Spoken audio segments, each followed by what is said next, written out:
പാണ്ഡവഗിരി നാരായണാശ്രമ തപോവനവും സംയുക്തമായി സംഘടിപ്പിക്കുന്ന 23ാമത് പരമതത്വ സമീക്ഷാ സത്രത്തിൻ്റെ പരിപാവനമായ 7ാം സുദിനമായ ഇന്നത്തെ തത്വപ്രവചന പരമ്പരയിലെ ആദ്യ ഭാഗം ആരംഭിക്കുന്നു. ആദ്യ തത്വപ്രവചനം ആരംഭിക്കുകയാണ്. നാടകീയ മുന്നേറ്റത്തിൽ കൃഷ്ണൻ്റെ മധുരാലീല. ഈ ശീർഷകത്തിൽ സദസ്സിനോട് സംവദിക്കാനായി എത്തിച്ചേർന്നിട്ടുള്ളത് കുമാരി പി ദേവനന്ദയാണ്. പാലക്കാട് വടക്കഞ്ചേരി സ്വദേശിനിയായ ദേവനന്ദ ശ്രീമാൻ രഘുത്തമൻ്റെയും ശ്രീമതി ശ്രീവിദ്യയുടെയും 2 കുട്ടികളിൽ ആദ്യത്തെ മകളാണ്. ഇപ്പോൾ മലമ്പുഴയിലെ ജവഹർ നവോദയയിൽ 9ാം ക്ലാസ് വിദ്യാർത്ഥിനിയായിരിക്കുന്ന ദേവനന്ദ ശ്രീമദ് ഭാഗവത തത്വസമീക്ഷാ സത്രങ്ങളോടനുബന്ധിച്ച് മുൻ വർഷങ്ങളിൽ നടന്ന മത്സരങ്ങളിൽ ഭാഗവത പ്രശ്നോത്തരി, ഉപന്യാസരചന, പ്രസംഗ മത്സരം മുതലായ മത്സരങ്ങൾ സംഘടിപ്പിക്കുന്ന കാലത്ത് 4ാം ക്ലാസ് മുതൽ വിവിധ മത്സരങ്ങളിൽ പങ്കെടുക്കുകയും ഉയർന്ന സ്ഥാനം കരസ്ഥമാക്കുകയും ചെയ്തു. പങ്കെടുത്ത എല്ലാ മത്സരങ്ങളിലും 1ാം സ്ഥാനം കരസ്ഥമാക്കുക എന്ന ഒരു അപൂർവ നേട്ടത്തിന്, അപൂർവ അവസരത്തിന്, അപൂർവ ഭാഗ്യത്തിന് ദേവനന്ദയ്ക്ക് അവസരം ലഭിച്ചിട്ടുണ്ട്. ഒട്ടേറെ ആചാര്യശ്രേഷ്ഠന്മാരുടെയും ഗുരുനാഥന്മാരുടെയും അനുഗ്രഹത്തിന് നന്നേ ചെറുപ്പത്തിൽ തന്നെ പാത്രീഭൂതയായ ദേവനന്ദ അമൃത ചാനലിലെ ശ്രേഷ്ഠ ഭാരതം എന്ന സുപരിചിതമായ കുട്ടികളുടെ പരിപാടിയിൽ വളരെ കാലം ഒട്ടേറെ സീസണുകളിൽ പങ്കെടുത്ത് തൻ്റെ കഴിവും പ്രതിഭയും പരിചയവുമൊക്കെ പങ്കുവെച്ച് മികച്ച വിജയം കരസ്ഥമാക്കിയിരിക്കുന്നു. മുൻപും ദേവനന്ദയെ നമ്മൾ ശ്രവിച്ചിട്ടുണ്ട്. കഴിഞ്ഞ വർഷം നടന്ന പ്രസംഗ മത്സരത്തിൽ അവതരിപ്പിച്ച വിഷയം ഇവിടെ നമ്മളോട് ദേവനന്ദ പങ്കുവച്ചിട്ടുണ്ട്. കഴിഞ്ഞ വർഷം നടന്ന ശ്രീശുഗീയം ക്യാമ്പിൽ 2024 ഈ സഭാനികേതനിൽ കുട്ടികൾക്കായി 2024 ഏപ്രിൽ മാസം നടത്തിയ ശ്രീശുഗീയം ക്യാമ്പിൽ സജീവമായി പങ്കെടുത്ത് കൂട്ടുകാരുടെയും ഒക്കെ സ്നേഹവാത്സല്യങ്ങൾക്കും അഭിനന്ദനങ്ങൾക്കും ദേവനന്ദ പാത്രീഭവിച്ചിട്ടുണ്ട്. അവിടെ കുറച്ച് കുട്ടികൾ വളരെയധികം ഉന്മേഷത്തോടെ, ഉത്സാഹത്തോടെ എല്ലാ ക്ലാസ്സുകളും വളരെയധികം ശ്രദ്ധയോടെ കേൾക്കുകയും കൃത്യമായി ക്ലാസ് നയിച്ച അധ്യാപകരോട് അല്ലെങ്കിൽ ആചാര്യന്മാരോട് സംശയങ്ങളും ചോദ്യങ്ങളുമൊക്കെ ഉന്നയിച്ച് ആ ക്യാമ്പിൻ്റെ ആ ഉന്മേഷം, ഊർജ്ജസ്വലത, ആവേശം നിലനിർത്തുന്നതിൽ മറ്റുള്ളവർക്ക് പ്രചോദനമായി ദേവനന്ദ സജീവമായിരുന്നു. ബാക്കിയുള്ള എല്ലാ കുട്ടികൾക്കും വളരെയധികം സ്നേഹത്തോടെയും ഇഷ്ടത്തോടെയും ഒക്കെയുള്ള സാമീപ്യവും ഇടപെടലുമെല്ലാം ഒരു വിദ്യാർത്ഥി എന്ന നിലയിൽ എങ്ങനെയായിരിക്കണം നാം മറ്റുള്ളവരോട് പെരുമാറേണ്ടത്, സഹവസിക്കേണ്ടത്, സഹകരിക്കേണ്ടത്, പരിമിതികളേറെയുണ്ടെങ്കിലും ആ പരിമിതികളൊക്കെ അതിജീവിച്ച് അച്ഛനമ്മമാരുടെ പൂർണ്ണമായ സഹകരണവും പിന്തുണയും സഹായവും ഒക്കെയാണ് ദേവനന്ദയെ പദവിയിൽ എത്തിച്ചിട്ടുള്ളത്. തീർച്ചയായും ആ മാതാപിതാക്കൾക്ക് നാം എല്ലാവരും കൂപ്പയോടുകൂടി കൃതജ്ഞത അറിയിക്കേണ്ടതുണ്ട്. കാരണം നമ്മുടെ കുട്ടികളെ തീർച്ചയായും അവരുടെ കഴിവിനെയും ദൈവദത്തമായ അവരുടെ സിദ്ധിവിശേഷങ്ങളെയും ഒക്കെ കണ്ടറിഞ്ഞ് ഒട്ടേറെ പ്രതിസന്ധികളും വിഷമതകളും ഒക്കെ അവർക്ക് അഭിമുഖീകരിക്കേണ്ടി വന്നിട്ടുണ്ട്. പക്ഷെ അതൊന്നും വകവയ്ക്കാതെ കുഞ്ഞുങ്ങളെ എല്ലാവരെയും നല്ല മാർഗത്തിൽ നയിക്കുന്നതിനും നല്ല സൗഹൃദങ്ങളും ബന്ധങ്ങളും സ്ഥാപിച്ച് അവരുടെ കഴിവിനെയും അവരുടെ കരിയറിനെയും മികച്ച രീതിയിൽ വളർത്തിക്കൊണ്ടുവരാനും അവർ നൽകുന്ന പിന്തുണ തീർച്ചയായിട്ടും മറ്റു മാതാപിതാക്കൾക്കെല്ലാം തികച്ചും മാതൃകാപരമാണ്. ശ്രീശുഗീയത്തിലെ പെർഫോമൻസ്, ദേവനന്ദയുടെ ആ ഒരു പ്രകടനം എല്ലാവർക്കും വളരെയധികം സന്തോഷവും പ്രചോദനവും നൽകിയിട്ടുണ്ട്. ആദ്യമായിട്ടാണ് പ്രവക്തൃപീഠത്തിലിരുന്നു കൊണ്ട് ഭാഗവതത്തെ ആസ്പദമാക്കി ഒരു നീണ്ട പ്രവചനം പങ്കുവയ്ക്കാനായി ദേവനന്ദ ഇവിടെ എത്തിച്ചേരുന്നത്. അപ്പോൾ വരുമ്പോൾ തന്നെ ഞങ്ങൾക്കെല്ലാം സ്വാമിജിമാർക്കെന്ന് മാത്രമല്ല സംഘാടകർക്കെല്ലാം ഒരു വാത്സല്യനിധിയാണ് ദേവനന്ദ. അപ്പം അത്രയും ഒരു അകലമില്ലാത്ത ഒരു പെരുമാറ്റം, സൗഹൃദത്തിൻ്റെയും സ്നേഹത്തിൻ്റെയും ആദരവിൻ്റെ എല്ലാം ഒരു തുളുമ്പിയ മുഖഭാവം എപ്പോഴും ദേവനന്ദ കാത്തു സൂക്ഷിച്ചിരുന്നു. നമ്മളെ കുട്ടികളൊക്കെ വളരട്ടെ, ഇതുപോലെ കാര്യങ്ങൾ ചെറുപ്പത്തിലെ മനസ്സിലാക്കി അതവരുടെ ബുദ്ധിയിലും മനസ്സിലും സ്ഥാപിച്ച് മികച്ച വ്യക്തിത്വങ്ങളായി രൂപപ്പെട്ട് സമാജത്തിനും നമ്മുടെ ധർമ്മത്തിനും വരും കാലത്തിനും ഒരു നിക്ഷേപമായി, ഒരു സമ്പൂർണ്ണ നിധിയായി ഇവരൊക്കെ വളരട്ടെ. ഇനിയും ധാരാളം കുട്ടികൾ ഈ സത്രവേദിയിലെ പ്രവക്തൃപീഠത്തിലേക്ക് എത്തിച്ചേരാൻ ഈ അവസരം ഒരു പ്രചോദനമാകട്ടെ. എന്തിനിത്രയും പറയണു? പലർക്കും തോന്നാം, ഈ ചെറുപ്രായത്തിൽ കുട്ടികളെ ഇത്രയും ഉയർന്ന പീഠത്തിലിരുത്തി പറയിക്കേണ്ടതുണ്ടോ? തീർച്ചയായിട്ടും. ശ്രീ ശുകബ്രഹ്മർഷി പരീക്ഷത്തിന് ഭാഗവതം ഉപദേശിക്കുന്ന സമയത്ത് 16 വയസ്സായിരുന്നു അദ്ദേഹത്തിന് പ്രായം. തന്നേക്കാൾ 3 ഇരട്ടി പ്രായമുള്ള പരീക്ഷത്തിന്റെ മുമ്പിൽ നിവർന്നിരുന്ന് ആത്മതത്വങ്ങൾ അവതരിപ്പിച്ച ശ്രീ ശുകബ്രഹ്മർഷിയാണ് ശ്രീമദ് ഭാഗവത ഉപദേശത്തിന്റെ ചിത്രത്തിൽ ഏറ്റവും തെളിഞ്ഞു നിൽക്കുന്നത്. അതിന് പ്രായമോ സ്ഥാനമോ ലിംഗമോ മറ്റേതെങ്കിലും മാനദണ്ഡങ്ങളോ ഒന്നും അധ്യാത്മ വിചാരത്തിനോ ആത്മതത്വങ്ങൾ ഉപദേശിക്കുന്നതിനോ ഭാരതം ഒരു മാനദണ്ഡമായി സ്വീകരിച്ചിട്ടില്ല. അതുകൊണ്ട് അവരിൽ ദൈവദത്തമായി ഉറങ്ങിക്കിടക്കുന്ന കഴിവിനെ ഉണർത്തി അത് ലോകക്ഷേമത്തിനും സമൂഹത്തിന് ദിശാബോധം നൽകുന്നതിനും ഉതകുന്ന വാണികളാക്കി മാറ്റുക എന്നതാണ് ശ്രീമദ് ഭാഗവത തത്വസമീക്ഷാ സത്രങ്ങളുടെ ഉദ്ദേശം. എന്തായാലും ശ്രീകൃഷ്ണലീലകളെ, മധുരാലീലകളെ അവതരിപ്പിക്കുന്നതിനായി കുമാരി ദേവനന്ദയെ ഏറെ സ്നേഹത്തോടെ സ്വാഗതം ചെയ്യുന്നു. ഹരിയോം. ഓം നമോ ഭഗവതേ വാസുദേവായ. ഓം ഗുരുർബ്രഹ്മാ ഗുരുർവിഷ്ണു ഗുരുർദേവോ മഹേശ്വരഃ. ഗുരുഃ സാക്ഷാത് പരബ്രഹ്മ തസ്മൈ ശ്രീ ഗുരവേ നമഃ. യോന്ത പ്രവിശ്യ മമ വാചമിമാം പ്രസുപ്താം സഞ്ജീവയത്യഖില ശക്തിധര സ്വധാംനാ. അന്യാംശ്ച ഹസ്തചരണ ശ്രവണത്വഗാദീൻ പ്രാണാൻ നമോ ഭഗവതേ പുരുഷായ തുഭ്യം. ഗുരുജനങ്ങൾക്ക് ഏവർക്കും വന്ദനം. കൃഷ്ണകഥാമൃതം പാനം ചെയ്യുവാനായി പല ദേശങ്ങളിൽ നിന്ന് വന്ന് ഒന്നിച്ചു കൂടിയിരിക്കുകയാണ് നാം. ഭഗവത് കഥകളുടെ മാധുര്യം ഈ പുണ്യഭൂമിയിൽ ഈ ദിവസങ്ങളിൽ പല മഹാന്മാരാലും പാകം ചെയ്യപ്പെടുന്നു. അത് കൈക്കുമ്പിളിൽ അല്പമെങ്കിലും നുകരുവാനായാൽ നമ്മുടെ ജന്മം കൃതാർത്ഥമായി. നമ്മൾ കണ്ടിട്ടും കേട്ടിട്ടുമുള്ള പല മഹത് വ്യക്തികളും തങ്ങളുടെ വചനാമൃതത്താൽ പുളകം കൊള്ളിച്ച ഈ വേദിയിൽ അല്പനേരത്തേക്ക് ഭഗവത് ചിന്തകൾ പങ്കുവെക്കുവാൻ സാധിച്ചതിന് ഗുരുവായൂരപ്പനോട് നന്ദി പറഞ്ഞുകൊണ്ട് ഞാൻ എൻ്റെ ദൗത്യത്തിലേക്ക് പ്രവേശിക്കട്ടെ.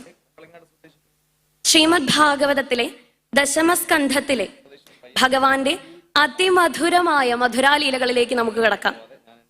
ആദ്യമായിട്ട് തന്നെ എൻ്റെ കൊച്ചു കൂട്ടുകാരോടായിട്ട് ഒരു ചോദ്യം. ഭഗവാന്റെ അമ്മാവന്റെ പേരെന്തായിരുന്നു? അതെ, കംസനെ ഏത് കൊച്ചു കുഞ്ഞിനും അറിയാം.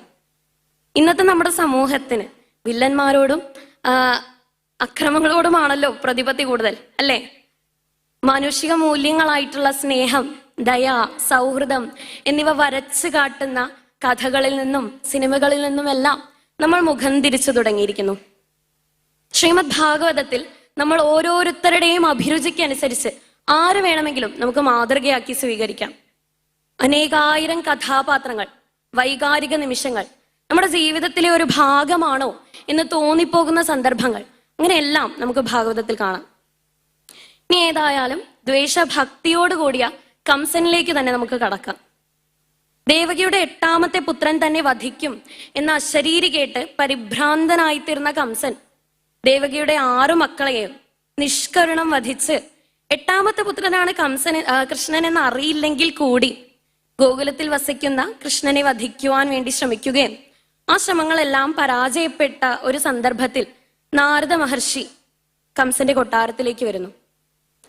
കൃഷ്ണൻ യഥാർത്ഥത്തിൽ ദേവകിയുടെ 8ാമത്തെ പുത്രൻ തന്നെയാണെന്നും ബലരാമൻ ദേവകിയുടെ 7ാമത്തെ പുത്രനാണെന്നും കംസൻ വധിക്കുവാൻ ശ്രമിച്ച ആ പെൺകുഞ്ഞ് യശോദയുടെ പുത്രിയാണെന്നുമുള്ള വിവരങ്ങൾ നാരദ മഹർഷി കംസനോട് പറയുന്നു.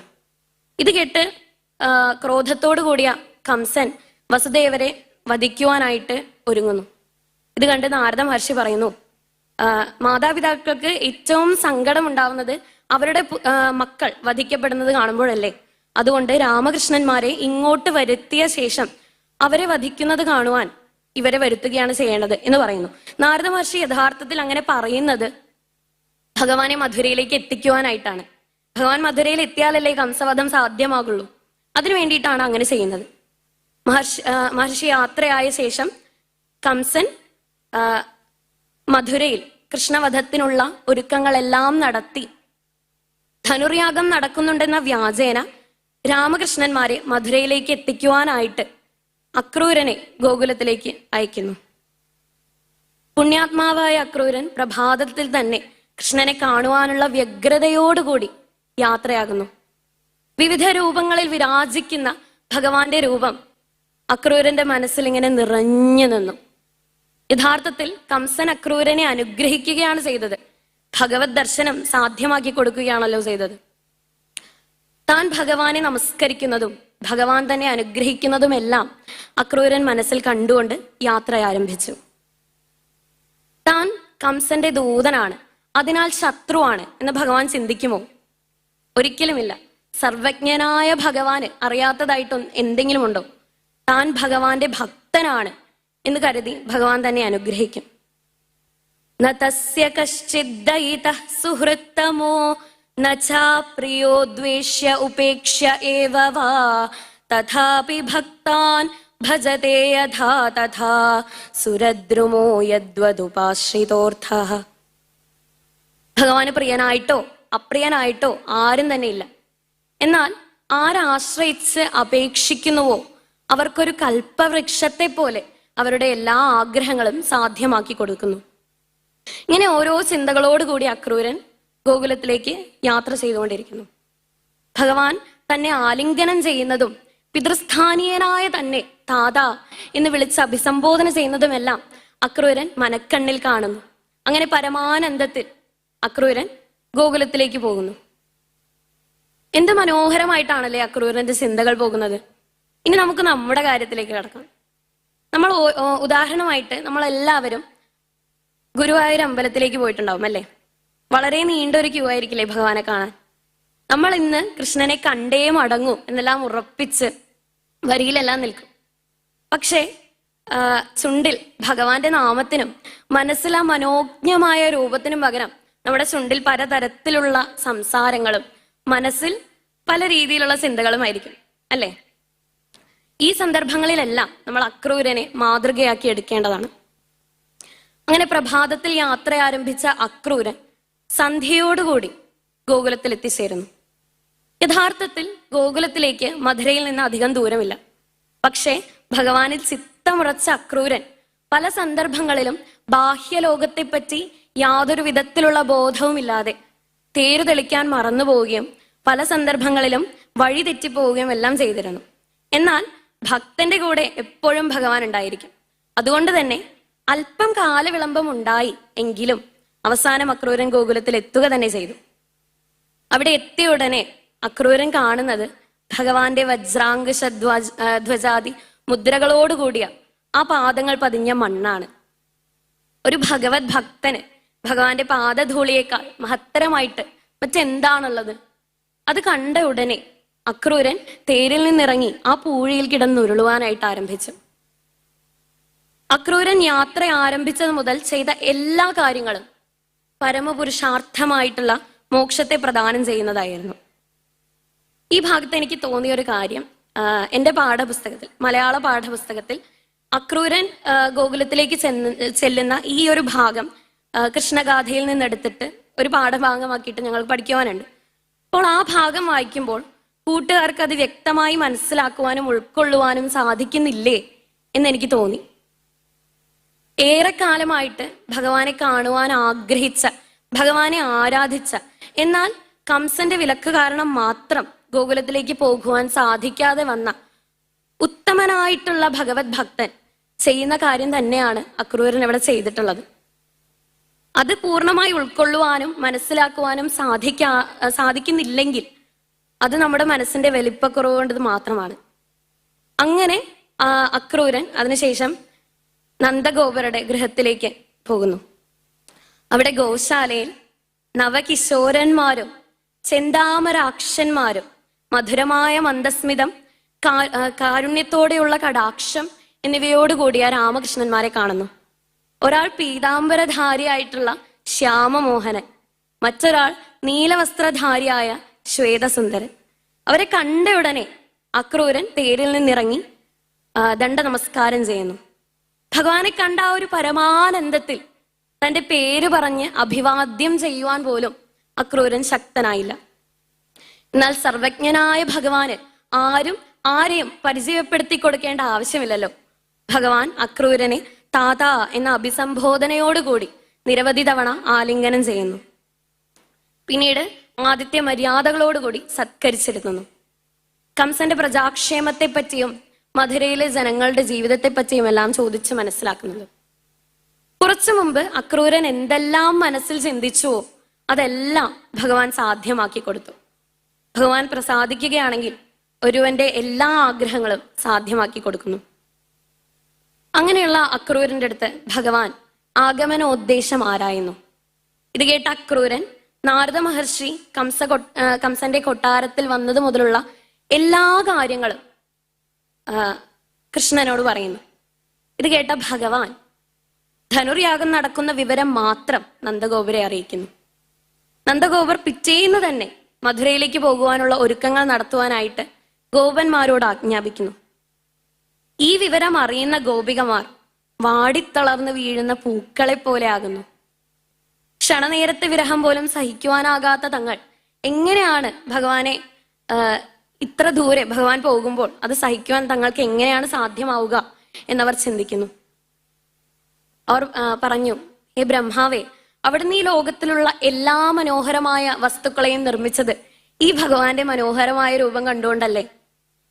മൈത്രി കൊണ്ട് ഞങ്ങളെ തമ്മിൽ ബന്ധിപ്പിച്ച് ഇപ്പോൾ ആ ഭഗവാനെ കാണുവാൻ പോലും സാധിക്കാത്ത അത്രയും ദൂരെ കൊണ്ടുപോയി ഞങ്ങളെ ശിക്ഷിക്കുന്നത് എന്തിനാണ്? ഈ അക്രൂരൻ യഥാർത്ഥത്തിൽ മഹാക്രൂരനാണ്.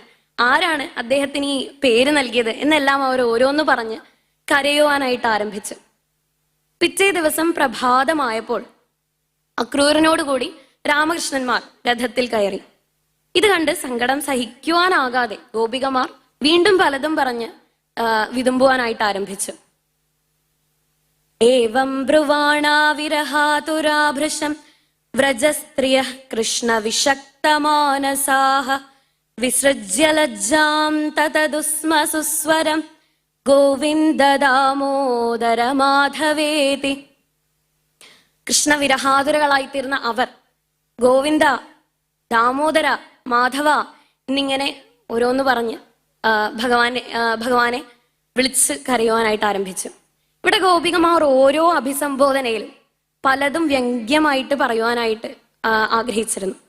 ഗോവിന്ദ എന്ന വിളിയോടുകൂടി അവരുദ്ദേശിച്ചത് അങ്ങീ വ്രജത്തിന്റെ പതിയല്ലേ, അങ്ങനെയുള്ള ഈ വ്രജം അങ്ങ് വിട്ടുപോവുകയാണോ എന്നവരുദ്ദേശിക്കുന്നു. ദാമോദര എന്ന അഭിസംബോധനയോടെ അവരുദ്ദേശിക്കുന്നത് അങ്ങേ പണ്ട് യശോദ ഉരലിൽ ബന്ധിച്ചതല്ലേ, അതെന്തിനു വേണ്ടിയിട്ടായിരുന്നു? അങ്ങ് ഇവിടെ നിന്ന് പോകാതിരിക്കുവാനായിരുന്നു. അങ്ങനെയുള്ള ഈ വ്രജം വിട്ട് അങ്ങ് പോവുകയാണോ? പിന്നെ മാധവ എന്നുദ്ദേശിക്കുന്നത് ലക്ഷ്മീപതിയാണ് ഭഗവാൻ. ഇവിടെ ഗോപികമാർ സ്വയം ലക്ഷ്മിമാരായിട്ട് സങ്കല്പിച്ച് ഇത്രയും ലക്ഷ്മിമാരെ വെടിഞ്ഞുകൊണ്ട് അങ്ങ് പോവുകയാണോ എന്ന് ചോദിക്കുന്നു. ഗോപികമാരുടെ ഈ ദയനീയമായിട്ടുള്ള അവസ്ഥ കണ്ട് സങ്കടം തോന്നിയ ഭഗവാൻ അവർക്ക് കടാക്ഷസുഖം നൽകി അവരെ ആശ്വസിപ്പിക്കാനായിട്ട് ശ്രമിക്കുന്നു. എന്നിട്ടും കരയുന്ന അവരെ സമാധാനിപ്പിക്കുവാനായിട്ട് താൻ ഉടനെ വരുമെന്ന് പറഞ്ഞുകൊണ്ട് ഒരു ദൂതയക്കുന്നു. പക്ഷെ ഭാഗവതത്തിൽ നമ്മൾ നോക്കുകയാണെങ്കിൽ കാണാൻ പറ്റും, പിന്നെ ഒരിക്കലും ഭഗവാൻ ഗോകുലത്തിലേക്ക് തിരിച്ചു പോയിട്ടില്ല. ഉദ്ധവരെ ഒരു പ്രാവശ്യം വിട്ട് ക്ഷേമം അന്വേഷിക്കുന്നുവെങ്കിലും ഭഗവാൻ നേരിട്ട് പിന്നീട് അങ്ങോട്ട് പോകുന്നതേയില്ല. പിന്നെ എന്തിനാണ് ഭഗവാൻ അങ്ങനെ പറഞ്ഞത്? ഇങ്ങനെ ഒരു ദൂത് അയച്ചതിലൂടെ ഭഗവാൻ ഗോപികമാരെ അവർ പോലും അറിയാതെ കർമ്മയോഗത്തിലേക്ക് നയിക്കുകയാണ് ചെയ്തത്.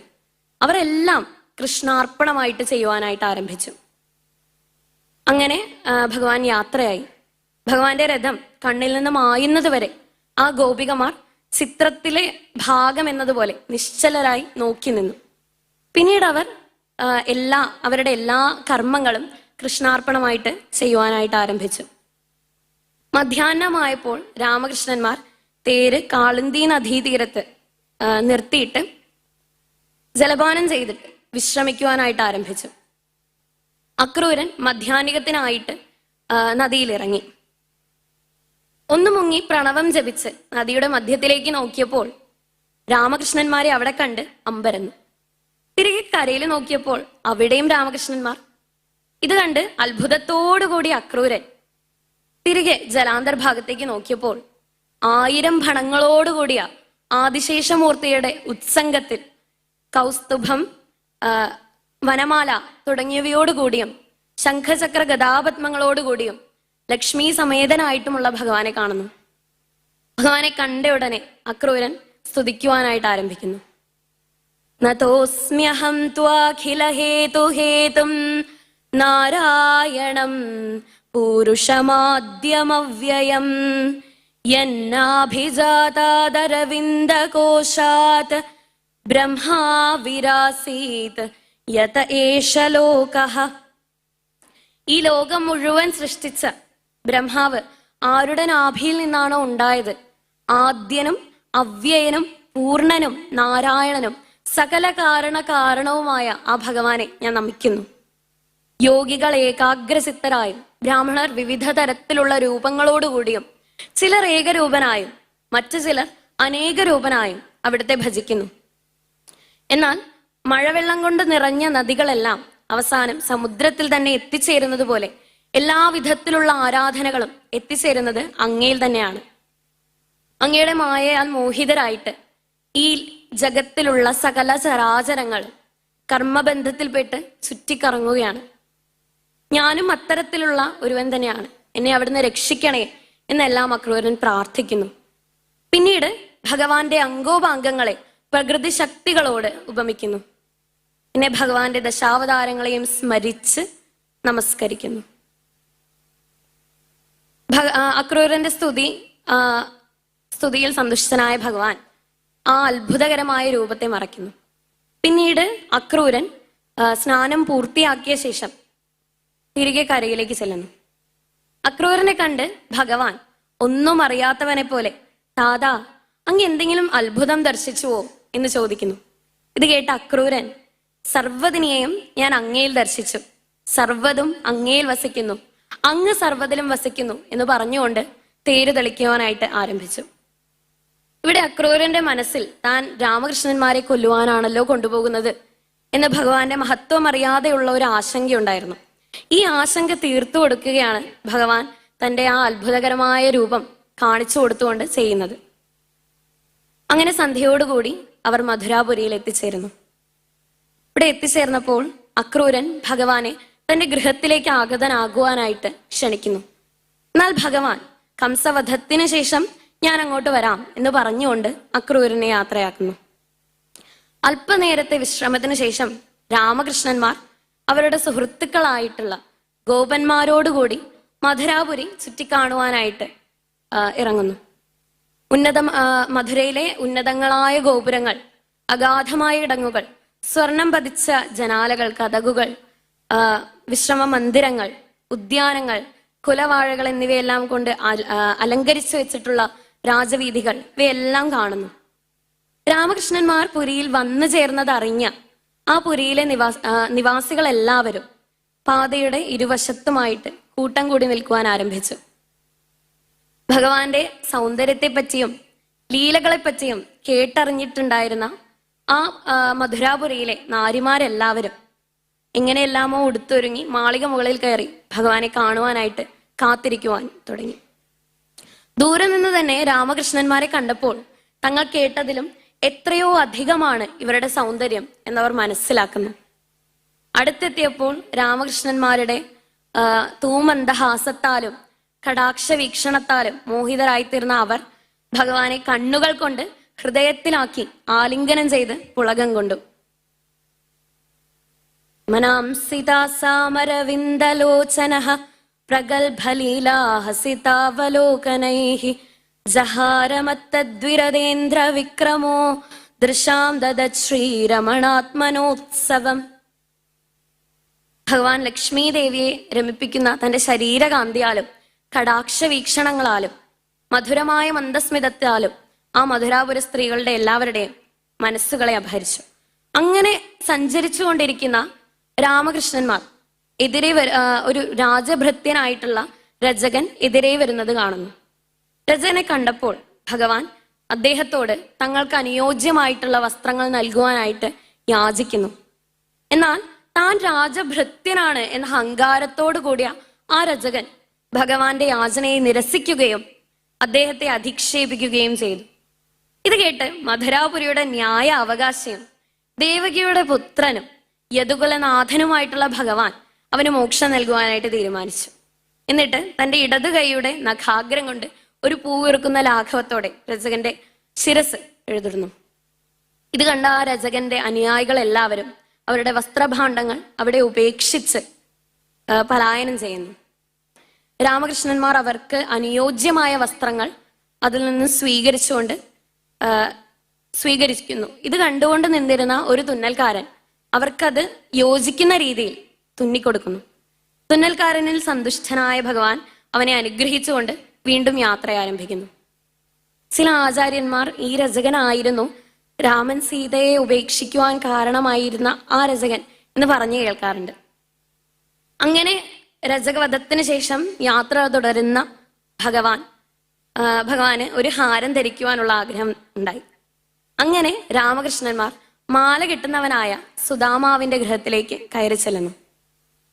താൻ ഏറെക്കാലമായി ആരാധിക്കുന്ന തന്റെ ഭഗവാൻ തന്റെ ഗൃഹവും മനസ്സും ശുദ്ധീകരിക്കുന്നതിന് വേണ്ടി എഴുന്നള്ളിയത് കണ്ട് ആ കൃഷ്ണഭക്തൻ വളരെയധികം സന്തോഷിച്ചു. ഭഗവാന്റെ പാദങ്ങളിൽ നമസ്കരിച്ചുകൊണ്ട് ഇംഗിതം മനസ്സിലാക്കി ഒരു സുഗന്ധമാല്യം ഭഗവാനായിട്ട് സമർപ്പിക്കുന്നു.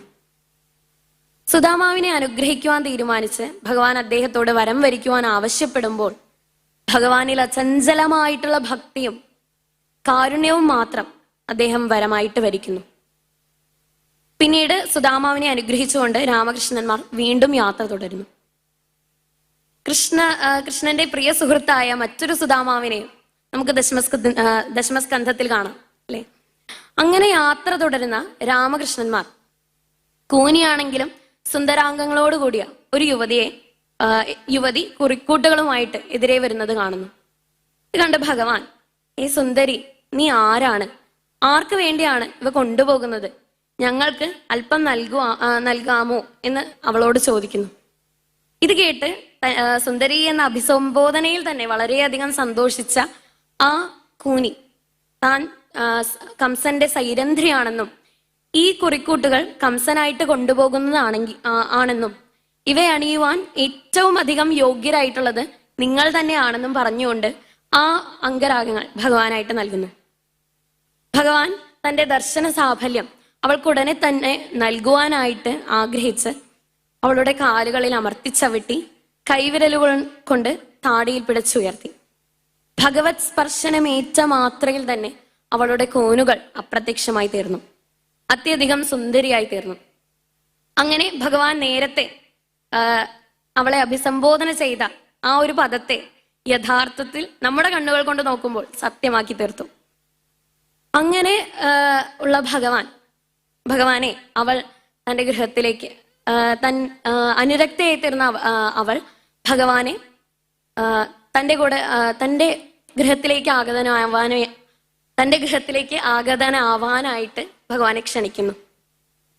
ഇത് കേട്ട് ഭഗവാൻ ഒന്ന് പുഞ്ചിരിച്ചുകൊണ്ട് തനിക്ക് പല കാര്യങ്ങളും ചെയ്തു തീർക്കുവാനുണ്ട്, തന്റെ ദൗത്യങ്ങളെല്ലാം പൂർത്തീകരിച്ച ശേഷം വരാം എന്ന് ഉറപ്പ് കൊടുത്തുകൊണ്ട് ഭഗവാൻ വീണ്ടും യാത്ര തുടരുന്നു. തങ്ങളെ കാണുവാനായിട്ട് പാതയുടെ ഇരുഭാഗത്തും കൂടി നിൽക്കുന്ന ജനങ്ങളോട് ധനുർയാഗം നടക്കുന്നത് എവിടെയാണ് എന്ന് ചോദിച്ച് മനസ്സിലാക്കിയ ശേഷം ഭഗവാൻ അങ്ങോട്ട് പോകുന്നു. അവിടെ ഇന്ദ്രശാപം കണക്കെ പൂജിച്ച് അലങ്കരിച്ച് വെച്ചിരിക്കുന്ന ആ ചാപത്തെ അതിന്റെ രക്ഷകരുടെ വാക്കുകളെ ഒന്നും വകവെക്കാതെ ഭഗവാൻ ഞാൻ മുറുക്കി കെട്ടി അതിനെ മദഗജം കരിമ്പൊടിക്കുന്നത് പോലെ ഒടിച്ചു കളയുന്നു. ധനുസ്സൊടിഞ്ഞ ശബ്ദം കേട്ട് ഭയഭീതനായി തീർന്ന കംസൻ ഒരു സൈന്യത്തെ തന്നെ ഭഗവാനെ എതിരിടുവാനായിട്ട് അയക്കുന്നു. ഭഗവാൻ അവരെല്ലാവരെയും രാമകൃഷ്ണന്മാർ ഒരുമിച്ച് ധനുസ്സിന്റെ അറ്റം കൊണ്ട് തന്നെ എല്ലാവരെയും വധിക്കുന്നു. പിന്നീട് അവർ പഴയ സ്ഥലത്തേക്ക് തന്നെ മടങ്ങി കംസന്റെ എല്ലാ ഉദ്ദേശങ്ങളും അറിഞ്ഞു വെച്ചുകൊണ്ട് തന്നെ ഉറങ്ങുന്നു. എന്നാൽ കംസനാകട്ടെ ഭഗവാൻ ധനുസ്സൊടിച്ചതും സൈനികരെ വധിച്ചതും എല്ലാം കേട്ട് വളരെയധികം ഭീതനായി തീരുന്നു. അങ്ങനെ ഒന്നുറക്കം വരുമ്പോൾ തന്നെ പല ദുസ്വപ്നങ്ങളും കണ്ട് എഴുന്നേൽക്കുകയും മരണസൂചകമായ ദുശ്ശകുനങ്ങൾ കാണുകയും ചെയ്തു. വൃക്ഷങ്ങൾക്ക് മഞ്ഞച്ചായം അടിച്ചതുപോലെ കാണുക, പ്രേതങ്ങൾ ആശ്ലേഷിക്കുന്നത് പോലെ തോന്നുക, മണ്ണിൽ ചവിട്ടുമ്പോൾ പാദമുദ്രകൾ കാണാതിരിക്കുക, നിഴലിൽ ദ്വാരങ്ങൾ ഉള്ളതുപോലെ തോന്നുക, പ്രതിച്ഛായയിൽ ശിരസില്ലാതെ കാണുക, ഇങ്ങനെ പലതരത്തിലുള്ള മൃത്യുസൂചകങ്ങളായ ദുശ്ശകനുകളും കംസൻ കാണുന്നു. പിറ്റേ ദിവസം പ്രഭാതമായപ്പോൾ മല്ലയുദ്ധത്തിനുള്ള ഒരുക്കങ്ങളെല്ലാം നടത്തി കംസൻ അവിടെയുള്ള ഉന്നതമായ സിംഹാസനത്തിൽ ആസനസ്ഥനായി. പൗരജനങ്ങളും സാമന്തന്മാരും നന്ദഗോപരും മറ്റ് ഗോപന്മാരുമെല്ലാം അവരവർക്കായിട്ട് നിശ്ചയിച്ചിട്ടുള്ള സ്ഥാനങ്ങളിൽ ഉപവിഷ്ടരായി. തങ്ങളുടെ പുത്രന്മാരെ തേജോവധം ചെയ്യുന്നത് കാണുവാനായിട്ട് കംസൻ ബലരാമന്റെയും കൃഷ്ണന്റെയും മാതാപിതാക്കളായിട്ടുള്ള ദേവകി വസുദേവന്മാരെയും അങ്ങോട്ട് വരുത്തിയിരുന്നു. അങ്ങനെ വാദ്യഘോഷങ്ങളോടുകൂടി മുഷ്ടികൻ, ചാണൂരൻ, കൂടൻ, ശലൻ, തോശലൻ എന്നീ മല്ലന്മാർ ആ യുദ്ധരംഗത്തേക്ക് പ്രവേശിച്ചു. ഈ സമയത്ത് മല്ലയുദ്ധം കാണുവാനെന്ന വ്യാജേന രാമകൃഷ്ണന്മാർ സുഹൃത്തുക്കളോടുകൂടി യുദ്ധരംഗത്തേക്ക് പ്രവേശിക്കുവാനായിട്ട് തീരുമാനിച്ചു. എന്നാൽ രംഗദ്വാരത്ത് വഴി മുടക്കിക്കൊണ്ട് നിൽക്കുന്ന കുവലയാപീഠം എന്ന ആനയെയും അതിന്റെ പാപ്പാനെയും കാണുന്നു. കൃഷ്ണൻ ആ പാപ്പാനോട് ആ ആനയെ വഴിയിൽ നിന്ന് മാറ്റുവാനായിട്ട് ആവശ്യപ്പെട്ടപ്പോൾ ആ ആനക്കാരൻ ആ ആനയെ ഭഗവാന് നേരെ അയക്കുന്നു. കുറച്ചു സമയം കുവലയാപീഠവുമായി ഭഗവാൻ യുദ്ധക്രീഡ ചെയ്ത് രസിക്കുന്നു. പിന്നീട് അതിന്റെ ഇരുകൊമ്പുകളും പിഴുതെടുത്ത് അതുകൊണ്ട് തന്നെ ആനയെയും പാപ്പാനെയും വധിക്കുന്നു. ചോര ഇറ്റ് വീഴുന്ന ആനക്കൊമ്പുകളോടുകൂടി അവർ മല്ലയുദ്ധ രംഗത്തേക്ക് പ്രവേശിക്കുന്നു. ഇത് കണ്ട് വളരെ വലിയ ധീരനായിരുന്നിട്ട് പോലും കംസൻ അത്യധികം ഭയചകിതനായിട്ട് തീർന്നു. എന്നിട്ട് എങ്ങനെയെല്ലാമോ ധൈര്യം സംഭരിച്ച് അവിടെ തന്നെ ഇരിക്കുവാനായിട്ട് ആരംഭിച്ചു. മല്ലാനാമശനിർനൃണാം നരവര സ്ത്രീണാം സ്മരോ മൂർത്തിമാൻ ഗോപാനാം സ്വജനോ സതാം ക്ഷിതിഭുജാം ശാസ്താസ്വപിത്രോ ശിശു മൃത്യുർഭോജപതേർവിരാട വിദുഷാം തത്വം പരം യോഗിനാം വൃഷ്ണീനാം പരദേവതേതി വിധിതോ രംഗം ഗതഃ സാഗ്രജഃ. ആ ചോരയിറ്റ് വീഴുന്ന ആനക്കമ്പുകളോടുകൂടി മല്ലയുദ്ധ രംഗത്തേക്ക് പ്രവേശിച്ച ഭഗവാനെ കണ്ട് പലർക്കും പല രൂപത്തിലാണ് ഭഗവാനെ കണ്ടപ്പോൾ തോന്നിയത്. മല്ലന്മാർക്ക് വജ്രായുധമായിട്ടും കംസന് മൃത്യുവായിട്ടും ജനങ്ങൾക്ക് തങ്ങളെ രക്ഷിക്കുവാൻ വന്ന രാജാവായിട്ടും ദുഷ്ടരാജാക്കന്മാർക്ക് തങ്ങളെ ശാസിക്കുവാൻ വന്നവനായിട്ടും സ്ത്രീകൾക്ക് രൂപമെടുത്ത മന്മഥനായിട്ടും ഗോപന്മാർക്ക് തങ്ങളുടെ ഇഷ്ട സഖാവായിട്ടും സ്വപിതാക്കന്മാർക്ക് ശിശുവായിട്ടും ഒന്നും അറിയാത്തവർക്ക് ഒരു വ്യക്തി മാത്രമായിട്ടും യോഗികൾക്ക് പരമതത്വമായിട്ടും വൃഷ്ണികൾക്ക് തങ്ങളുടെ പരദേവതയായിട്ടും അനുഭവപ്പെട്ടു. അങ്ങനെയുള്ള ആ ഭഗവാനോട് ചാണൂരൻ മല്ലയുദ്ധത്തിനായിട്ട് തയ്യാറെടുക്കുവാനായിട്ട് അദ്ദേഹത്തോട് പറയുന്നു.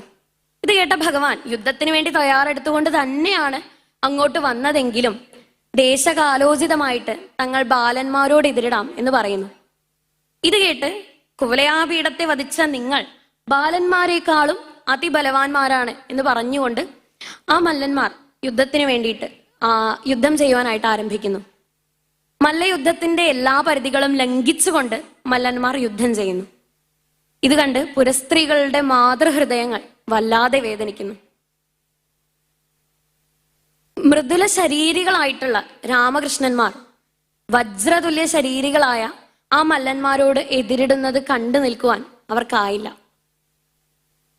ചുവന്നു തൊടുത്ത ബലരാമന്റെ ആ കണ്ണുകളും ചെന്താമര പോലെയുള്ള ഭഗവാന്റെ മുഖത്ത് ശ്വേതകണങ്ങൾ പൊടിഞ്ഞിരിക്കുന്നതെന്ന് കണ്ട് അവർ വല്ലാതെ വേദനിക്കുന്നു. അവർ പറയുന്നു, പുണ്യാപതവ്രജഭുവോയദയം നൃലിംഗഗൂഢ പുരാണ പുരുഷോ വനചിത്രമാല്യഃ ഗാഹ് പാലയൻ സഹബല ക്വണയംശ്ച വേണും വിക്രീഡയാഞ്ജതിഗിരിത്രരമാർച്ചിതാംഘ്രിഃ. എത്രയായാലും വ്രജഭൂമികൾ തന്നെയാണ് ഏറ്റവും പുണ്യമുള്ളതായിട്ടുള്ളത്.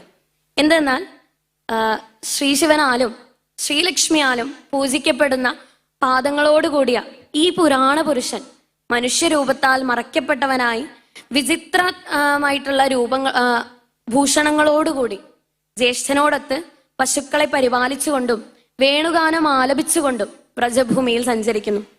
എന്നെല്ലാമുള്ള അവരുടെ വാക്കുകൾ കേട്ട് നന്ദഗോപരും ദേവകീ വസുദേവന്മാരും പുത്രസ്നേഹത്താൽ അത്യധികം ഉത്കണ്ഠാകുലരായിട്ട് തീരുന്നു. സ്വപുത്രന്മാരും മല്ലന്മാരും തമ്മിലുള്ള ഈ ക്രൂരമായിട്ടുള്ള വിനോദത്തെ അവർ അതീവ വേദനയോടെ നോക്കിക്കാണുന്നു. സ്വജനങ്ങളെ ഇനിയും വേദനിപ്പിക്കരുത് എന്ന് നിശ്ചയിച്ചുറപ്പിച്ചുകൊണ്ട് ഭഗവാൻ ചാണൂരനെ നിഗ്രഹിക്കുന്നു. ഈ സന്ദർഭത്തിൽ തന്നെ ബലരാമൻ മുഷ്ടികനെയും വധിക്കുന്നു. പിന്നീട് എതിരിടുവാൻ വന്ന കൂടൻ, ശലൻ, തോശലൻ എന്നിവരെ എല്ലാവരെയും രാമകൃഷ്ണന്മാർ വധിക്കുന്നു. ഇത് കണ്ട് കംസൻ ഒഴികെ അവിടെ കൂടെ നിന്നിരുന്ന എല്ലാവരും അത്യധികം ആനന്ദഭരിതരായി തീർന്നു. അധർമ്മികൾ എപ്പോഴും അധർമ്മം പ്രവർത്തിച്ചുകൊണ്ടേയിരിക്കുന്നു. ഇത് കണ്ട കംസൻ ദേവകി വസുദേവന്മാരെ വധിക്കുവാനും നന്ദഗോപരെ ബന്ധനസ്ഥനാക്കുവാനും രാമകൃഷ്ണന്മാരെ പുരിയിൽ നിന്ന് പുറത്താക്കുവാനും ഇങ്ങനെ വിളിച്ചു പറഞ്ഞുകൊണ്ടിരുന്നു. ഇത് കേട്ട് കോപിഷ്ഠനായി തീർന്ന ഭഗവാൻ കംസന് നേരെ പാഞ്ഞെടുക്കുന്നു. ഭഗവാനെ കണ്ട് കംസൻ തന്റെ വാളും പരിചയം എടുത്ത് ചുഴറ്റുവാനായിട്ട് ആരംഭിച്ചു. എന്നാൽ ഭഗവാൻ ഗരുഡൻ പാമ്പിനെ എന്ന പോലെ കംസന്റെ കേശത്തിൽ പിടിച്ചു.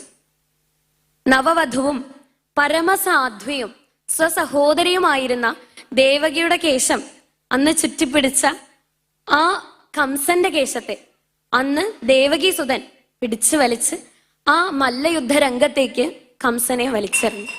പിന്നീട് ഭഗവാനും കംസന്റെ മീതെ ചാടി. ബ്രഹ്മാണ്ടം മുഴുവൻ തന്റെ മീതെ വന്ന് പതിച്ചതുപോലെ കംസൻ അനുഭവപ്പെട്ടു. തൽക്ഷണം തന്നെ കംസന്റെ ജീവൻ കൂടുവിട്ടുപോയി. നമ്മൾ കംസവധം എന്നെല്ലാം പറയുമ്പോൾ നീണ്ടൊരു യുദ്ധമാണ് പ്രതീക്ഷിച്ചിട്ടുണ്ടാവുക. പക്ഷെ ഒന്ന് വലിച്ചെറിയുമ്പോൾ തന്നെ കംസന്റെ ജീവൻ പോയതായിട്ട് നമുക്ക് കാണുവാൻ സാധിക്കും. ഇവിടെ കംസവധത്തിന് കൃഷ്ണനേക്കാൾ വലിയ പങ്കുള്ളത് അദ്ദേഹത്തിന്റെ ഭയത്തിന് തന്നെയായിരുന്നു. അങ്ങനെ കംസവധം കഴിഞ്ഞതറിഞ്ഞ് കംസന്റെ സഹോദരന്മാരായിട്ടുള്ള 8 പേരും ഭഗവാനോട് എതിരിടാനായിട്ട് വന്നു. അവരെല്ലാവരെയും നിഷ്പ്രയാസം ബലരാമൻ കൊല്ലുന്നു. കംസൻ വധിക്കപ്പെട്ടതറിഞ്ഞ് വിലപിക്കുന്ന കംസപത്നിമാരായിട്ടുള്ള അസ്ഥിയെയും പ്രാപ്തിയെയും ഭഗവാൻ സമാധാനിപ്പിക്കുന്നു. പിന്നീട് ദേവകി വസുദേവന്മാരെയും ഉഗ്രസേനയെയും കാരാഗ്രഹത്തിൽ നിന്ന് മോചിപ്പിക്കുന്നു. ആദ്യം ഇവർ ഈശ്വരന്മാരാണ് എന്ന് കരുതിക്കൊണ്ട് ദേവകി വസുദേവന്മാർ പുത്രഭാവത്തിൽ ആളിക്കുകയല്ല, മറിച്ച് സ്തുതികളാൽ സന്തോഷിപ്പിക്കുവാൻ ശ്രമിക്കുകയാണ് ചെയ്തത്.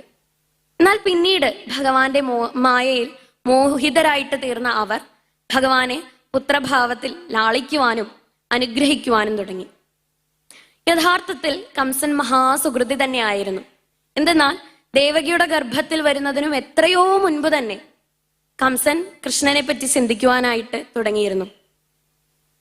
നിരന്തരമായിട്ട് ഊണിലും ഉറക്കത്തിലും എന്ന് വേണ്ട, സദാസമയവും ഭയഭാവനയോടുകൂടി കൃഷ്ണനെ പറ്റി തന്നെയായിരുന്നു കംസൻ ചിന്തിച്ചിരുന്നത്. ഈ നിരന്തരമായ സ്മരണയുടെ ഫലമായിട്ട് അന്ത്യകാലത്ത് ഭഗവാനെ ചക്രായുധപാണിയായിട്ട് ദർശിക്കുവാൻ കംസന് സാധിച്ചു. അങ്ങനെ യോഗികൾക്ക് പോലും അതിദുർലഭമായിട്ടുള്ള സായുജ്യമുക്തിയെ കൈവരിക്കുവാൻ കംസന് സാധിച്ചു. യുഗങ്ങൾ എത്ര മാറിമറിഞ്ഞാലും സജ്ജന സംരക്ഷണത്തിനും ദുഷ്ടജന നിഗ്രഹത്തിനുമായിട്ട് ഭഗവാൻ അവതരിച്ചുകൊണ്ടേയിരിക്കുന്നു. യഥാ യഥാ ഹി ധർമ്മസ്യ ഗ്ലാനിർഭവതി ഭാരത അഭ്യുത്ഥാനമധർമ്മസ്യ തദാത്മാനം സൃജാമ്യഹം എന്ന് ഭഗവാൻ തന്നെ ഭഗവത്ഗീതയിൽ അർജുനനോട് പറയുന്നുണ്ടല്ലോ.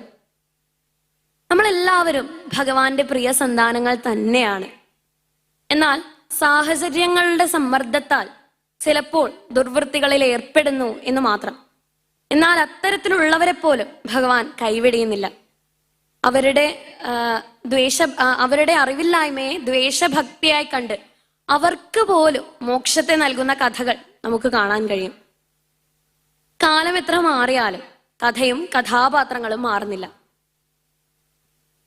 ചിന്താശേഷി കുറയ്ക്കുവാനും ശരീരഭാരം കൂട്ടുവാനും ആതുരാലയങ്ങൾ തിങ്ങി നിറയ്ക്കുവാനും വേണ്ടി എല്ലാം സ്വന്തം കൈവിരൽ തുമ്പിലെ ഒരു ക്ലിക്കിലേക്ക് മാറ്റുന്ന മനുഷ്യൻ എന്തെല്ലാമോ നേടുവാനുള്ള വ്യഗ്രതയിൽ മറ്റെന്തെല്ലാമോ ചെയ്തു കൂട്ടുന്ന മനുഷ്യൻ, പഴയ തലമുറയെ പുച്ഛത്തോടെ കാണുന്ന മനുഷ്യൻ അറിയുന്നതേയില്ല തങ്ങൾക്കുള്ള വലിയ കുഴി തങ്ങൾ തന്നെ കുഴിക്കുകയാണെന്ന്.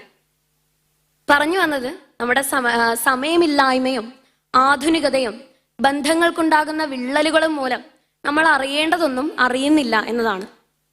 3 വയസ്സ് മുതലേ നമ്മൾ ഓട്ടം തുടങ്ങുകയാണ്. എന്തിനാണ്? ഫുൾ A+ നേടാൻ, ഡിഗ്രികളുടെ എണ്ണം കൂട്ടാൻ, AC റൂമിലെ കറങ്ങുന്ന കസേരയിൽ നിന്ന് ജോലി ചെയ്യാൻ, അങ്ങനെ പലതരത്തിലുള്ള ആവശ്യങ്ങളും അനാവശ്യങ്ങളും. ഇതെല്ലാം വേണ്ടത് തന്നെ. വിദ്യാസമ്പന്നരെ കൊണ്ട് നിറഞ്ഞിരിക്കുന്നു നമ്മൾ. എന്നാൽ അവശ്യ സന്ദർഭങ്ങളിൽ ധനസമ്പാദനത്തിനല്ലാതെ എങ്ങനെ ഈ വിദ്യയെ ഉപയോഗിക്കണം എന്ന് നമുക്ക് ആർക്കും അറിയില്ല. പണ്ടത്തെ തലമുറയ്ക്ക് ഇങ്ങനെയുള്ള ഒരു അറിവ് ലഭിച്ചിരുന്നത് അവരുടെ മുൻ തലമുറക്കാർ അവർക്ക് പകർന്നു നൽകിയിരുന്ന മാർഗനിർദ്ദേശങ്ങളിലൂടെയും ഭഗവത് കഥകളിലൂടെയുമായിരുന്നു. എന്നാൽ ഇന്ന് ആർക്കും അതിനൊന്നും സമയമില്ല. എന്തിനതിനെല്ലാം വെറുതെ സമയം കളയണം എന്ന ഭാവമാണ് പറയുന്നവർക്കും കേൾക്കുന്നവർക്കും. എന്തെല്ലാമോ നേടുവാനും ആയിത്തീരുവാനുമുള്ള വ്യഗ്രതയിൽ നമ്മൾ ഓരോ പ്രായത്തിലും അനുഭവിച്ചറിയേണ്ട മാധുര്യം നമ്മൾ അറിയുന്നതേയില്ല. പ്രകൃതി നമുക്കായി പലതും ഒരുക്കി വച്ചിട്ടുണ്ട്. പക്ഷേ അതെല്ലാം നമ്മൾ കണ്ടില്ലെന്ന് ഭാവിക്കുന്നു. എന്തും ആർട്ടിഫിഷ്യൽ ആയാൽ അതിനു പുറകെ പായുന്നു. നമ്മൾ ഏറെ കാലമായിട്ട് പരമ്പരാഗതമായി കൈമാറിക്കൊണ്ടിരുന്ന, അഭിമാനം കൊണ്ടിരുന്ന ആർഷഭാരത സംസ്കാരം അന്യം നിന്ന് പോയിരിക്കുകയാണ്. നമ്മൾ എന്തെല്ലാമോ ചിന്തിക്കുന്നു, പക്ഷെ പലതും നമ്മൾ മാറി ചെയ്യുന്നു. അപ്പോൾ പറഞ്ഞു വന്നത് നമ്മുടെ വളർന്നു വരുന്ന നമ്മുടെ തലമുറയ്ക്ക് പലതും ചെയ്യുവാനായിട്ട് സാധിക്കും. നമ്മുടെ ദീർഘദർശികളായ പിൻതലമുറക്കാർ നമുക്കായിട്ട് ഒരുക്കി വെച്ച അറിവിന്റെ പാലാഴിയായ പുരാണേതിഹാസങ്ങളിലേക്ക് നമുക്ക് ഇറങ്ങിച്ചെല്ലാം. ആവോളം നീന്തി തുടിക്കാം. കൂടെയുള്ളവർക്കും അല്പം പകർന്നു നൽകാം. അങ്ങനെ സന്തോഷത്തോടെയും പരിപൂർണതയോടും കൂടി നമുക്ക് ജീവിതം ആസ്വദിക്കുവാനായിട്ട് സാധിക്കും. ഇനി വീണ്ടും എൻ്റെ കൊച്ചു കൂട്ടുകാരോടായിട്ട് മറ്റൊരു ചോദ്യം. നമ്മളിൽ എത്ര പേർ ദിവസവും മുടങ്ങാതെ സന്ധ്യയ്ക്ക് നാമം ജപിക്കാറുണ്ട്?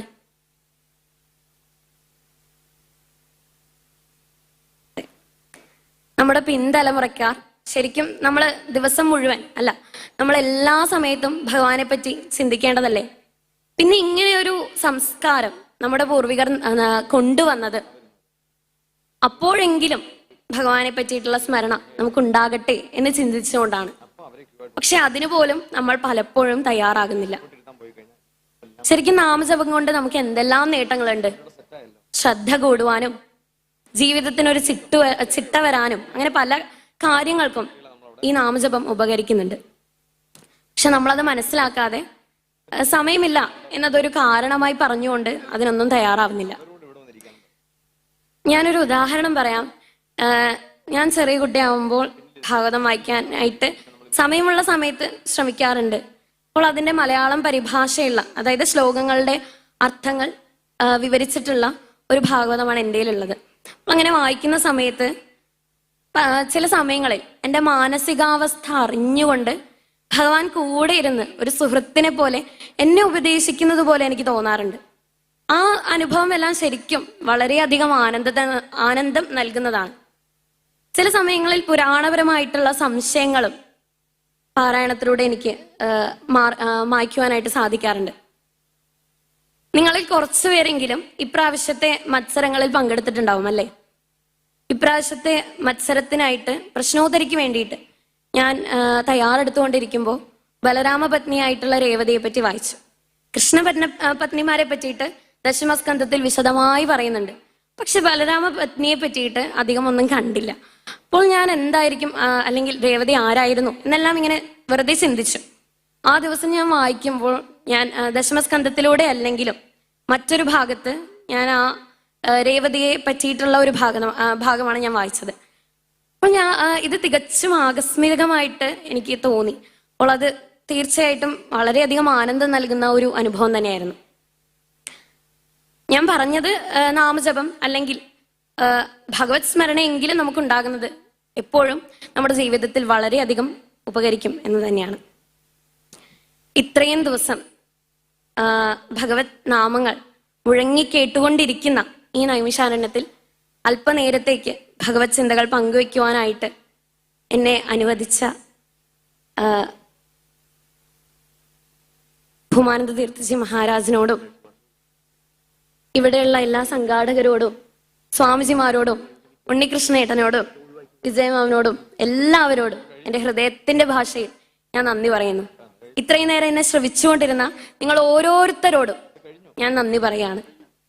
ഞാൻ ആദ്യമായിട്ടാണ്, അതിനാൽ തന്നെ ഉണ്ടായിട്ടുണ്ടാകാവുന്ന തെറ്റുകളും കുറവുകളും എല്ലാം ക്ഷമിക്കണമെന്ന് ഞാൻ ഒരു പ്രാവശ്യം കൂടി നിങ്ങൾ ഓരോരുത്തരോടും അഭ്യർത്ഥിക്കുകയാണ്.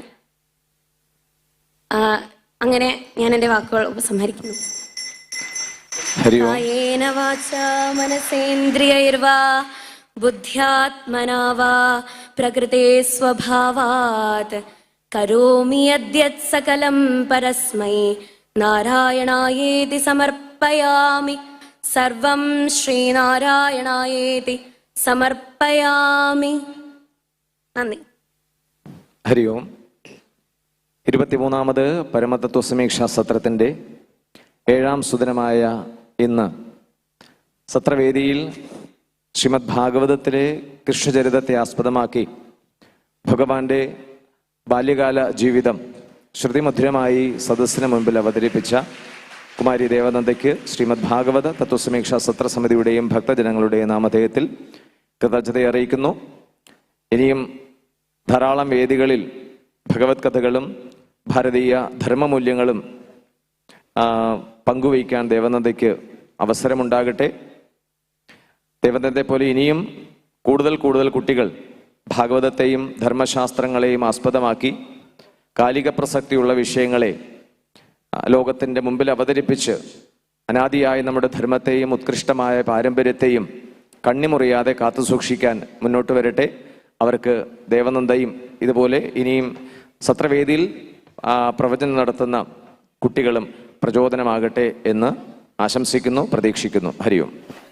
ശ്ലോകാലാപന മത്സരത്തിൽ സീനിയർ വിഭാഗം 1ാം സമ്മാനം കരസ്ഥമാക്കിയ ദേവനന്ദ പി, പാലക്കാട് മലമ്പുഴ ജവഹർ നവോദയയിലെ വിദ്യാർത്ഥിനിയാണ് കുമാരി ദേവനന്ദ.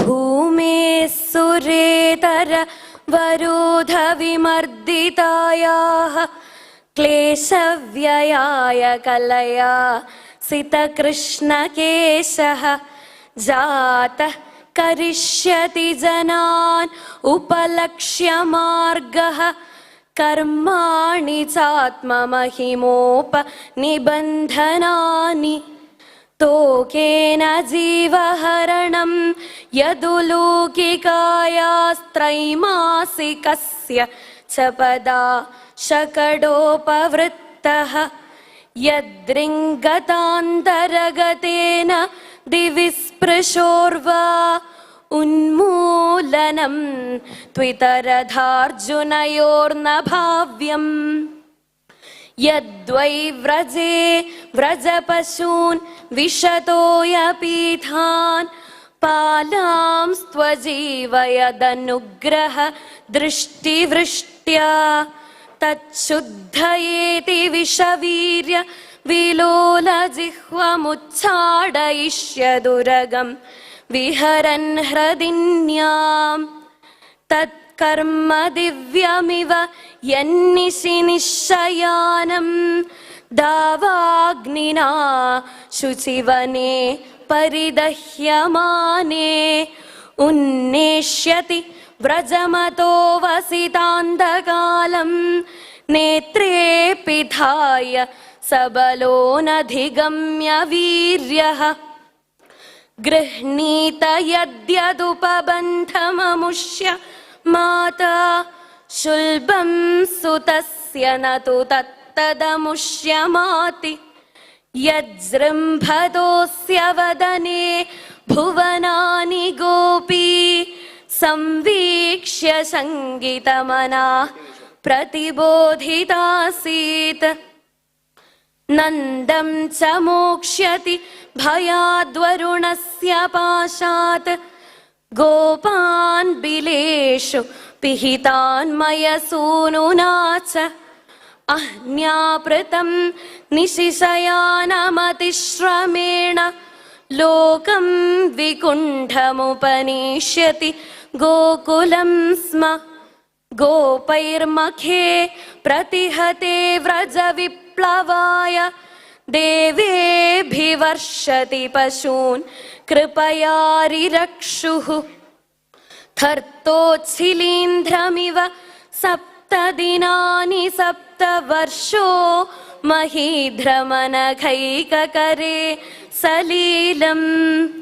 ക്രീഡൻ വനേ നിശിനിശാകരരശ്മി ഗൗര്യാം രാസോന്മുഖ കളപദായതമൂർച്ഛിതേന ഉദ്ദീപിതസ്മരരുജാം വ്രജഭൃദ്വധൂനാം ഹർത്തുർഹരിഷ്യതി ശിരോ ധനദാനുഗസ്യ.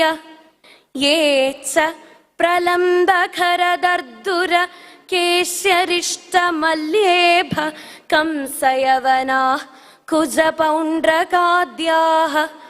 അന്യേ ച സാൽവക പിബല്വലദന്തവക്ത്ര സപ്തോക്ഷശംബര വിദൂരധരുഗ്മിമുഖ്യാഃ. യേ വാമൃധേ സമിതിശാലിന ആത്തചാപാഃ കാംഭോജമത്സ്യകുരുകൈകയ സൃഞ്ജയാദ്യാഃ. യാസ്യന്ത്യദർശനമലം ബലപാർത്ഥഭീമ വ്യാജാഹ്വയേന ഹരിണാ നിലയം തദീയം.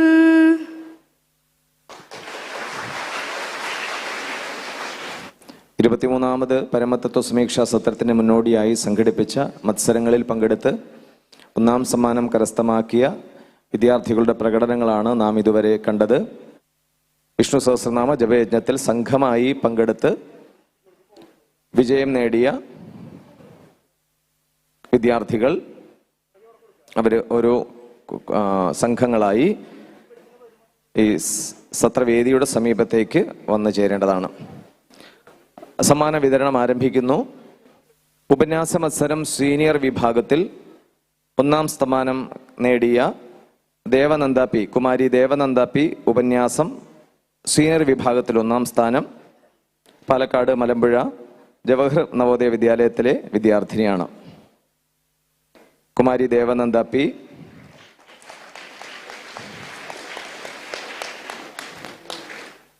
രണ്ടാം സ്ഥാനം നേടിയിരിക്കുന്നത് കുമാരി പവന ജയപ്രകാശ്, ശ്രീ മഹർഷി വിദ്യാലയം senior secondary school Njangattiri Pattambi. ഉപന്യാസം സീനിയർ വിഭാഗം രണ്ടാം സ്ഥാനം പവന ജയപ്രകാശ്.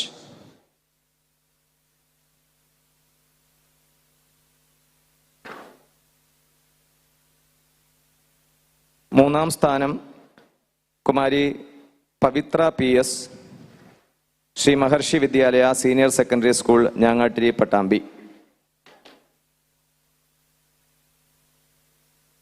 ഉപന്യാസം സീനിയർ വിഭാഗം മൂന്നാം സ്ഥാനം കുമാരി പവിത്ര പി എസ്.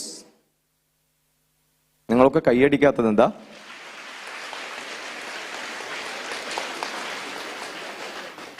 അടുത്തത് ശ്ലോകാലാപം സീനിയർ വിഭാഗം ഒന്നാം സ്ഥാനം കുമാരി ദേവനന്ദ പി.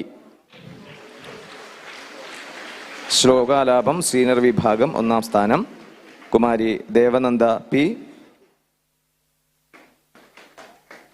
രണ്ടാം സ്ഥാനം പവിത്ര പി എസ്, മഹർഷി വിദ്യാലയ senior secondary school Njangattiri Pattambi. രണ്ടാം സ്ഥാനം പവിത്ര പി എസ്.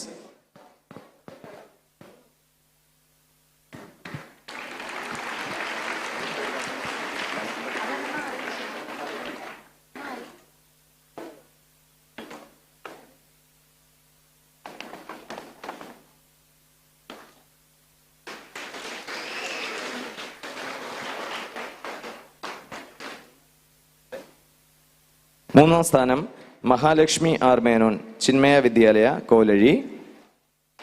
മൂന്നാം സ്ഥാനം 2 പേർ നേടിയിരിക്കുന്നു. വിഷ്ണുപ്രിയ പി ആർ, ഗീതാ സ്വാധ്യായ സമിതി, മംഗലം. ശ്ലോകാലാപം സീനിയർ വിഭാഗം 1-ാം സ്ഥാനം. 3-ാം സ്ഥാനം Mahalakshmi R Menon, Vishnupriya P R.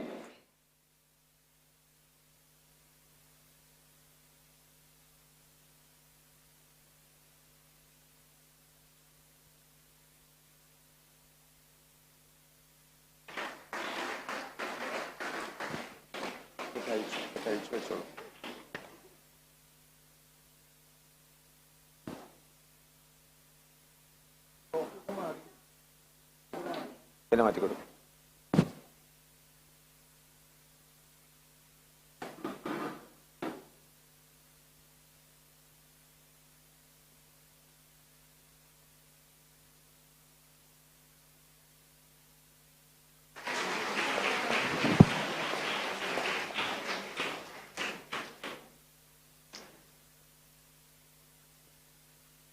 രണ്ടാം സ്ഥാനം കുമാരി ദേവനന്ദ പി, പാലക്കാട് മലമ്പുഴ ജവഹർ നവോദയ വിദ്യാലയ.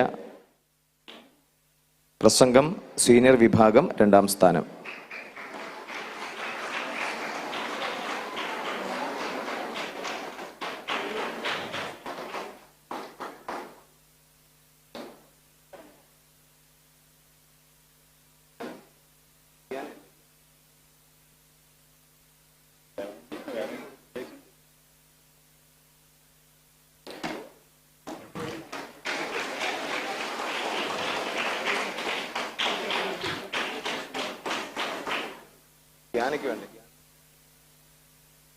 പ്രശ്നോത്തരി സീനിയർ വിഭാഗം കുമാരി ദേവനന്ദ പി.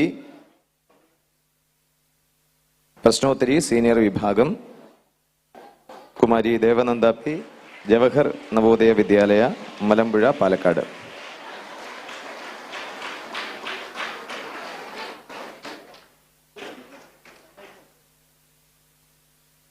രണ്ടാം സ്ഥാനം കുമാരി അഞ്ജന പി സി, ഗീതാ സ്വാധ്യായ സമിതി, മംഗലം.